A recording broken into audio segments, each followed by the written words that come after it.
পিছনে যারা বসা ছিল তাদের দুজনের হাতে চাপাটি টাইপ। সে আমার মানি ব্যাগটা নিল, আমার মোবাইলটা নিল, আরও চেক টেক করে দেখলো আমার কাছে আরও কিছু আছে কি। রাজধানীতে বেড়েছে ছিনতাইকারীদের দৌরাত্ম্য। প্রতিনিয়ত মানুষ ছিনতাইয়ের কবলে পড়ছেন।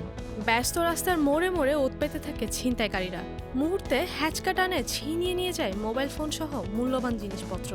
আবার কেউ প্রতিবাদ করলে সশস্ত্র হামলা চালাতেও দ্বিধাবোধ করে না তারা। এবার এমনই এক ঘটনার শিকার হলেন অভিনেতা হারুন রশিদ। কিন্তু নাটক করে ওনার মোবাইল নিলে তো ঝামেলায় পড়ব আমরা।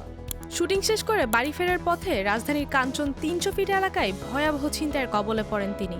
হারুন রশিদ তার সোশ্যাল মিডিয়ায় পোস্ট দিয়ে এই ঘটনার কথা জানিয়েছেন। তিনি বলেন, ছিনতাইকারী ভাইরা নাটক করি বলে মোবাইলটা দিয়া গেছে।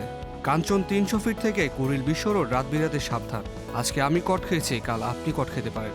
ওই রোডে রাতে সিএনজি স্টার্ট বন্ধ হলে ধরে নেবেন আপনি কট, যেমনটা আমার হয়েছে। শরীর উপর দিয়ে যায় নাই, টাকার উপর দিয়া গেছে। নাটক করি বলে মোবাইলটা দিয়া গেছে। ধন্যবাদ ছিনতাইকারী ভাইরা।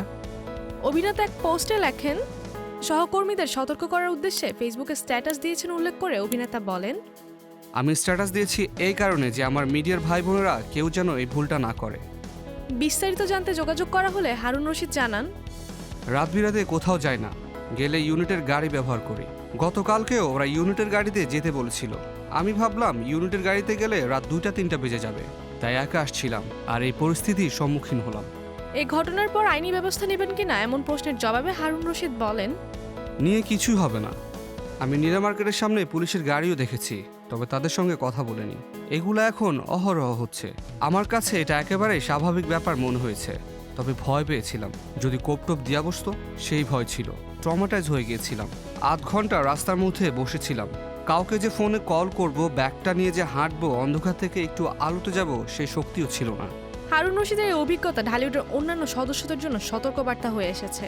এর আগে 23 ফেব্রুয়ারি আশুলিয়ার জিরাবো এলাকায় অভিনেতা আজাদও দুর্বৃত্তদের হামলার শিকার হন। হারুন রশিদ নিজের অভিজ্ঞতা শেয়ার করে সহকর্মীদের সতর্ক থাকার আহ্বান জানিয়েছেন।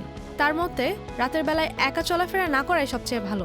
যেহেতু এমন ঘটনা প্রায়শই ঘটছে, তাই প্রতিটি মানুষকে আরও সচেতন থাকতে হবে।